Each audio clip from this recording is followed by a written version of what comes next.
আসসালামু আলাইকুম সম্মানিত প্রিয়স, আশা করছি দেশ ও দেশের বাইরে যে যেখান থেকে আসেন সবাই আমার ভিডিওটি দেখছেন এবং সবাই ভালো আছেন। আর আশা করছি আরও নতুন নতুন আপডেট পেতে আমার চ্যানেলটি অবশ্যই সাবস্ক্রাইব করবেন আর বেস্টের সুমন ভাইয়ের জন্য দোয়া করবেন। এই যে আপনারা দেখতে পাচ্ছেন চণ্ডীছড়া চা বাগানে নতুন একটি যাত্রী চৌনির কাজ করতেছেন, কাজ চলমান 10 দিন।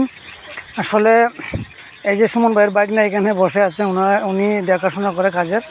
আর বিশেষ করে আমরা আসলে চুনারঘাট মাধবপুর এই পাহাড়ে সাতচল্লিশ জাতীয় উদ্যানে এই কাজগুলি করার কারণটি হচ্ছে পর্যটকদের জন্য, যাতে বাহিরের লোকরা আমাদের সোনারঘাট মাধবপুরে আসতে পারে, দেখতে পারে, আনন্দ করতে পারে। আসলে আমরা খুবই ভাগ্যবান যে আমরা ব্যারিস্টার সুমন ভাইয়ের মতন একজন এমপি পেয়েছি, যার কোনো তুলনা নেই। এই যে আপনারা কি বলবো, আপনারা দেখছেন বাংলাদেশে আসলে অনেক এমপি মন্ত্রীরা আছেন, তারা আসলে এরকম করেন নাই। আর আমি মনে করি ব্যারিস্টার সুমন ভাই আসলে অনেক ভালো মনের একজন মানুষ।